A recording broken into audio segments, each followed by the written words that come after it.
म्हणूनचा अर्ज केलेला आहे आणि जी प्रोसेस आहे ती पूर्ण केलेली आहे. माझ्या मतदारसंघामध्ये ज्या तऱ्हेचा निकाल लागलेला आहे तो आधीपासूनच संशयास्पद आहे.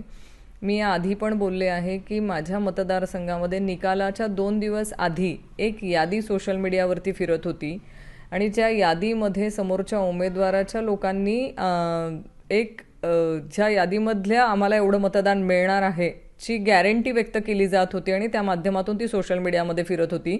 त्या यादीमधलं मतदान आणि नंतर निकाल लागल्यानंतरचं त्याच बूथवरचं मतदान हे तंतोतंत कसं काय जुळतंय ह्या बाबतीमध्ये संशय आपल्याला येतोय.